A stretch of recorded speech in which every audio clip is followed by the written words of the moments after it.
Alors je m'appelle Louis, j'ai 22 ans, je suis étudiant en intelligence économique. J'habite en Auvergne, mais je fais mes études donc à l'IAE de Poitiers. J'ai suivi avant ça une formation de communication à l'IUT de Tours et je me suis tout de suite rapproché de l'IAE de Poitiers dès la L3 pour être sûr de pouvoir intégrer le Master 1 et le Master 2 intelligence économique. Donc j'ai choisi la formation IE de l'IAE de Poitiers parce que j'ai eu écho par le biais de mes anciens camarades de l'IUT de Tours que c'était une formation très complète et surtout avec un vrai réseau. Et c'est ça qui m'a vraiment plu. L'entreprise où je fais mon alternance, c'est un équipementier automobile français qui est bien connu pour sa politique d'innovation et qui est partenaire de tous les constructeurs automobiles dans le monde et qui a donc un champ d'action très large. Alors mes missions pour cette entreprise, je les connais bien puisque j'ai d'abord fait mon stage là-bas et je les ai poursuivis en fait ces missions en alternance. Je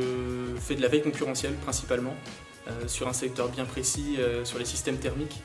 Et je participe à l'élaboration de l'outil de veille également et je réponds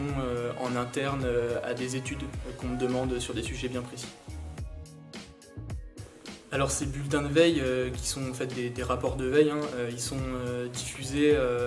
tout simplement à mes supérieurs hiérarchiques et à plusieurs échéances. C'est-à-dire qu'on a des bulletins de veille qui reviennent de façon hebdomadaire, tous les vendredis, une newsletter qui tombe avec un rapport de veille établi sur toute la semaine. Et on a aussi des échéances plus ponctuelles. Donc là, je parle notamment de rapports de veille, d'études qu'on nous demande en interne. Et pour lesquels voilà, on travaille pour un corps de métier précis de l'entreprise, pour une demande précise, un sujet précis qui demande d'être traité en un temps donné. Ce qui fait qu'on a un travail de fond continuel sur lequel, voilà, pour lequel on veille en permanence et des travaux plus ponctuels qui demandent des recherches un peu plus poussées. Ce qui fait qu'on ne s'ennuie jamais, c'est très intéressant et on travaille pour finalement différents acteurs, on a une place assez transversale en fait dans l'entreprise. Alors l'enrichissement du portail de veille, il se fait au gré du travail, c'est-à-dire que au fur et à mesure que l'on publie les études qu'on nous demande, au fur et à mesure que l'on partage les informations qu'on trouve, les gens nous font des retours sur la pertinence des informations qu'on leur donne. On évalue aussi le bruit des informations que l'on crawl à travers notre outil de veille et en fonction de ça, semaine après semaine, on réajuste les mots-clés, on ajuste les paramètres pour faire en sorte que le travail soit le plus en plus automatisé possible,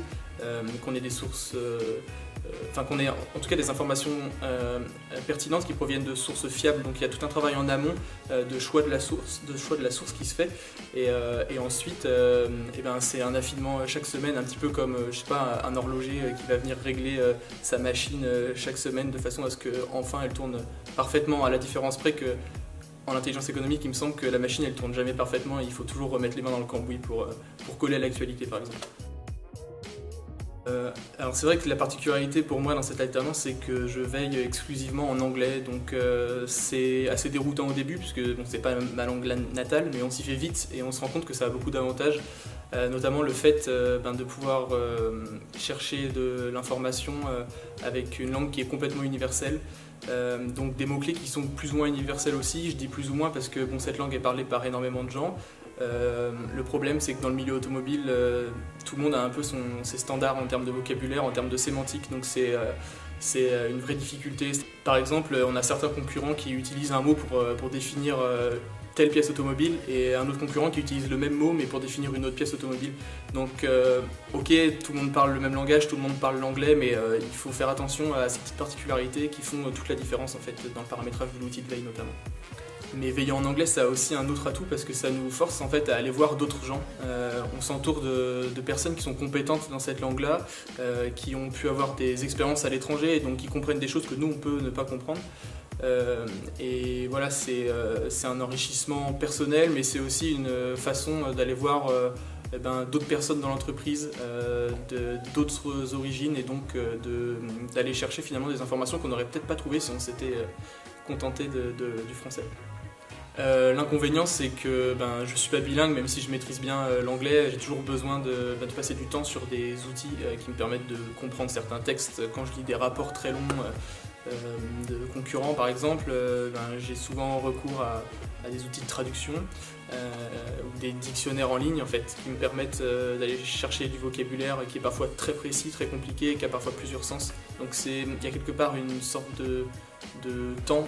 alloué à la traduction, mais c'est vraiment nécessaire de faire cet effort-là pour être sûr de bien comprendre ce qu'on est en train de rechercher et de transmettre ensuite des informations qui ont été vérifiées et qui sont complètement fiables. Alors ça c'est une vraie difficulté au début, c'est vraiment déroutant encore une fois de veiller sur un domaine qui, même s'il me plaît, même si j'adore l'automobile, est très technique, et dans la mesure où j'ai pas eu de formation technique auparavant, ça demande encore une fois de s'entourer de personnes qui sont compétentes, donc d'aller voir des gens qui ont eu ces formations là pour savoir de quoi on parle quand on parle,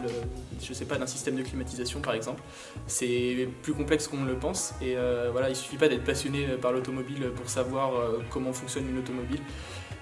d'autant plus que les technologies évoluent énormément, donc il faut se tenir à la page. Pour ça, j'ai la chance de pouvoir être formé en interne, donc c'est vraiment une bonne chose, ça m'apporte beaucoup. Mais par contre, veiller sur un domaine aussi technique quand on est, je dirais pas novice, mais quand on n'a pas toutes les clés pour comprendre ce milieu-là, ça a aussi un vrai intérêt, c'est-à-dire qu'on a une vraie prise de recul par rapport à des gens qui travaillent en fait dans ces milieux-là depuis longtemps et qui sont très axés sur le technique. On a un œil un peu plus lambda, un œil plus grand public qui nous permet de faire ressortir des choses que certaines personnes qui ont vraiment la tête, enfin les mains dans le cambouis, la tête sous le capot, ne comprennent pas forcément, ou alors des choses auxquelles les gens ne font parfois pas attention du tout. Voilà, donc c'est un double point de vue qui est intéressant d'avoir. Il faut savoir de quoi on parle tout simplement, mais aussi savoir s'extraire de ça pour avoir une vision plus globale. Restez attentif au monde qui vous entoure.